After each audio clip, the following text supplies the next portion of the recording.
Hello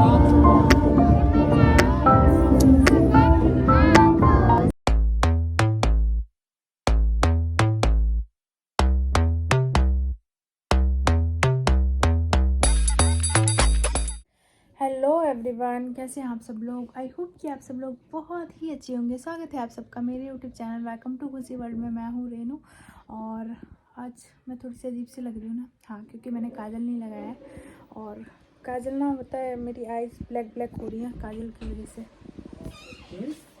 ले जाइए इसको। तो इसीलिए ही मैंने नहीं लगाया। और ना मुझे शाम को जाना है। सबसे पहले तो मैं बता दूँ, शादियों का सीज़न स्टार्ट हो गया है और अब कोई ना कोई शादी होती ही रहेगी। हमारे घर में नहीं है एक्चुअली, लेकिन बाहर में से तो शादी के कार्ड्स आते ही रहते हैं। तो अभी शादी का एक कार्ड आया हुआ है और हमें जाना है उस शादी में। और मतलब पास के ही है, तो उन्हीं की शादी में जाना है और आज जाना है। बट देखूँगी, मैं नेल पेंट लगाऊँगी क्योंकि मैंने नेल पेंट अभी नहीं लगाया है और मेरे नाखून बहुत ही अजीब से हो गए हैं। पता है क्या है, कपड़े धो धो के नाखून घस जाते हैं और वही हाल है। और उसके बाद मैंने इसे शेव भी नहीं किया है, काफ़ी टाइम हो गया। छठ पूजा पे भी मैं शेव करने का मुझे टाइम नहीं मिल पाया था, तो इसीलिए अजीब से हो रखा। और शादी में आज जाना है। सर्दी के टाइम में शादी का सीज़न देखने में बहुत ही मज़ा आता है। गर्मी में शादियाँ मुझे अच्छी नहीं लगती क्योंकि मुझे गर्मी से ही मैं बेहाल रहती हूँ, इसलिए मुझे आना पसंद नहीं आता। लेकिन हाँ, सर्दी में मुझे शादियों में जाना बहुत ज़्यादा पसंद है। और आज होने वाली है किसी की शादी, तो हम लोग जाएंगे, आज शाम को जाएंगे और देखती हूँ क्या क्या क्या रेडी करूँगी। अभी तो मैंने लगाई सबसे पहले नेल पेंट, बिकॉज़ ये सबसे पहले ज़रूरी होता है, क्योंकि अगर नेल पेंट नहीं सूखता ना तो सारा फिर ख़राब हो जाता। तो बाबू बच्चे दोनों सोए हुए थे, तो मैंने सोचा चलो तब तक मैं नेल पेंट ही लगा लेती हूँ। हालांकि कलर मुझे अजीब सा लग रहा था, बट मेरे पास इस टाइम यही कलर पड़ा हुआ था। बाकी मेरे पास जितने भी कलर जो अच्छे अच्छे थे वो मेरे पास इस टाइम पे ड्राई हो गए थे, सूख गए थे, पता नहीं बहुत दिन के हो गए थे। और मैं नेल पेंट लगाना छोड़ दी हूँ क्योंकि बच्चों में ही इतना टाइम निकल जाता है कि नेल पेंट क्या कुछ भी लगाने का टाइम नहीं मिल पाता, तो इस वजह से। और यही एक नेल पेंट पड़ा हुआ था जो ठीक था। अब मैं जाऊंगी तो मार्केट से 2-3 नेल पेंट वगैरह ख़रीद के लेके आऊँगी, बट अभी फ़िलहाल जो मेरे पास था मैंने वो लगा लिया, वो शेड। बट ये भी ठीक ठाक था, चल जा रहा था। और फिर मैंने सोचा चलो मैं मेकअप कर लेती हूँ। तो जैसे ही मैं मेकअप करने बैठी, और ये हमेशा मेरे साथ होता है, मैं ऐसा कुछ जब भी करने के लिए बैठती हूँ ना तो तुरंत एक कंफर्म है कि बाबू उठ जाएगा। और जैसे ही मैं लेके बैठी थी ना वैसे ही बाबू उठ गया। फिर मैंने उसको जितने भी सामान थे ना मेकअप के, सारे पकड़ा दिए ताकि लो उसी में उलझा रहे। और इतने देर में बाबू ने पॉटी कर दी, वो बदबू आने लगी। बदबू से ही मेरे को पहचान में आ जाता है कि हाँ इसने पॉटी कर रखी थी, पॉटी करी। फिर उतने देर में फिर मैंने जब तक अपना मेकअप कंप्लीट कर लिया, और कंप्लीट करने के बाद मतलब सारी चीज़ें बाबू को दे, फिर मैंने बाबू को रेडी किया।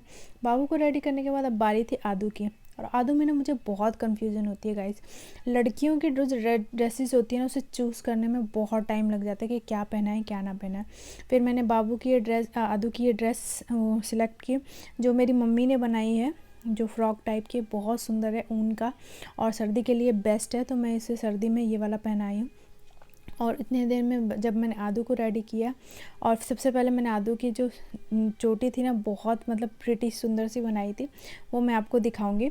और फिर उसके बाद मैं खुद भी रेडी हुई फटाफट से, क्योंकि मेरा मेकअप हो चुका था, इसीलिए मैंने मेकअप पहले ही कर लिया था, क्योंकि मुझे पता था मुझे टाइम बिल्कुल नहीं मिलने वाला बाद में मेकअप करने का। तो मैंने हल्का फुल्का मतलब लाइटली मेकअप कर लिया था पहले ही।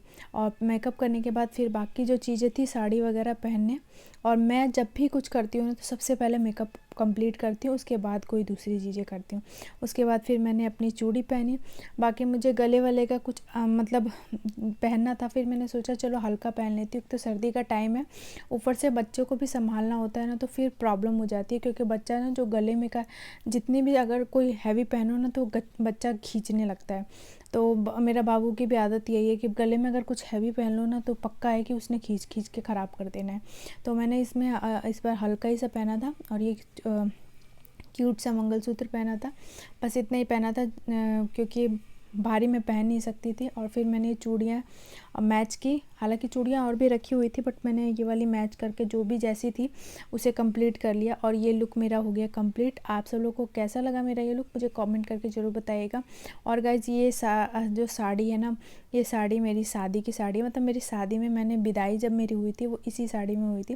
तो मुझे साड़ी बहुत ही ज़्यादा पसंद आती है क्योंकि ये साड़ी को ना मुझे बांधने में ना मतलब ज़्यादा टाइम नहीं लगता है लेकिन इतना टाइम नहीं लगता है, मतलब बन जाती है बहुत जल्दी। उस आदू तो चली गई।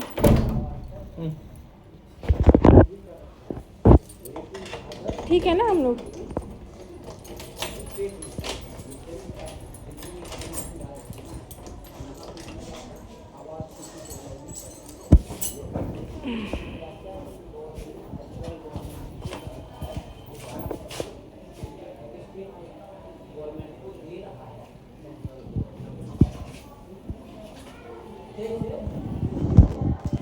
यार उसको सॉल नहीं दिया आदू को, कान में हवा नहीं लगेगा उसके। वो तो उससे है।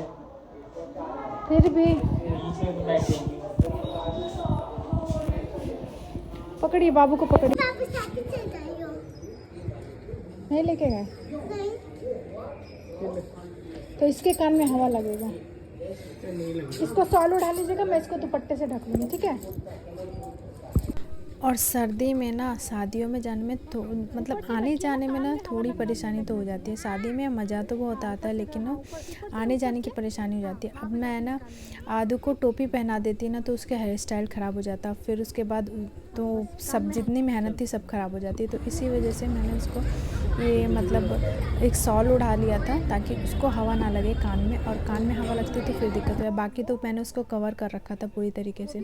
और फिर हम वेन्यू वाली जगह पे पहुंच गए जहाँ पे होना था। अब ये वो देखना था कि मतलब उसमें मतलब एक शादी नहीं थी, बहुत सारी शादियाँ थी। बैंकेट बहुत ही ज़्यादा बड़ा था तो इस वजह से ये नहीं पता चल पा रहा था कि इसी में है या किसी और में है, क्योंकि एक ही जगह पे 3-4 शादियाँ आने वाली थी मतलब, और इसके अगल बगल भी सारा बैंकेट ही है तो पता नहीं चल पा रहा था। फिर हमने कंफर्म किया, पापा जी अभी पीछे ही आ रहे थे तो हम लोग वेट कर रहे थे। हम लोग पहले ही पहुंच गए थे और पापा जी अभी पीछे से आ रहे थे तो हम लोग उन्हीं का वेट कर रहे हैं कि पापा जी आ जाएंगे, फिर कंफर्म हो जाएगा कि यही बैंकेट है। और फिर थोड़ा बहुत मतलब लोगों को आते जाते देख के इसके पापा मतलब आदू के पापा को कंफर्म हो गया कि नहीं यही बैंकेट है, क्योंकि जान पहचान के लोग जब दिख जाते हैं ना तो फिर समझ में आ जाता है कि हाँ यही बैंकेट है। और फिर हम लोग पापा जी का वेट करने लगे। पापा जी का वेट करते करते में थोड़ा सा 5 मिनट लग गया क्योंकि पापा जी अभी पीछे आ रहे थे और रास्ते में ट्रैफिक कहीं ना कहीं लग ही जाता है क्योंकि शाम का टाइम था और ऑफिस के लोगों का आने जाने का भी टाइम था। तो इतने देर में तब तक पापा आ गए और बाहर भी काफ़ी ठंडी ठंडी हवा चल रही थी।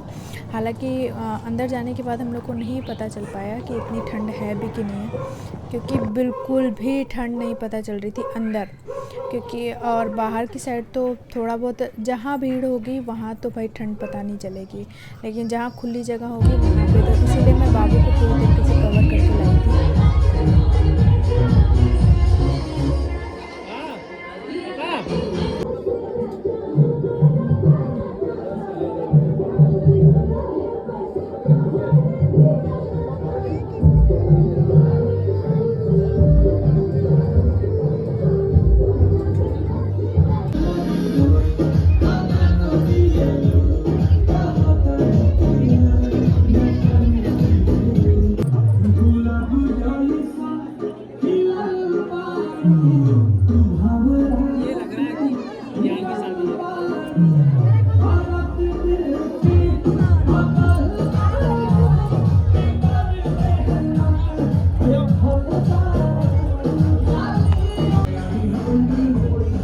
और आज काफ़ी दिन के बाद मैं किसी शादी में जा रही हूँ, क्योंकि पिछले साल तो मेरा मतलब बाबू मेरे पेट में था तो इस वजह से मैं नहीं जा पाई थी कहीं भी, किसी भी शादी में किसी भी फंक्शन में नहीं जा पाई थी।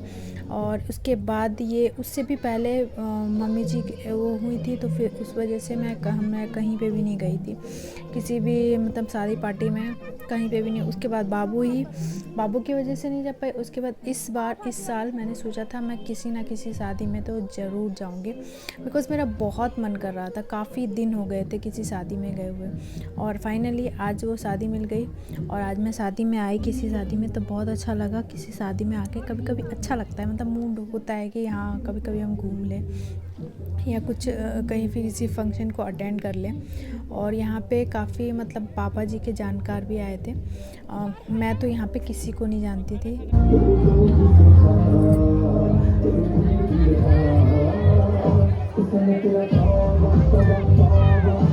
गुलाब जामुन है, उसके बाद हम सब लोगों ने खाना पीना खाया, और दुल्हन से हम लोग नहीं मिल पाए क्योंकि बारात अभी नहीं आई थी और दुल्हन भी अभी नहीं आई हुई थी, तो हम लोग इसी वजह से नहीं मिल पाए। और हम लोग खाना पीना वगैरह खा पी के वापस आ गए, बिकॉज़ बाबू को अगर ज़्यादा देर तक रखती मैं ठंड में तो फिर दिक्कत परेशानी हो जाती, और ज़्यादा रात होती तो फिर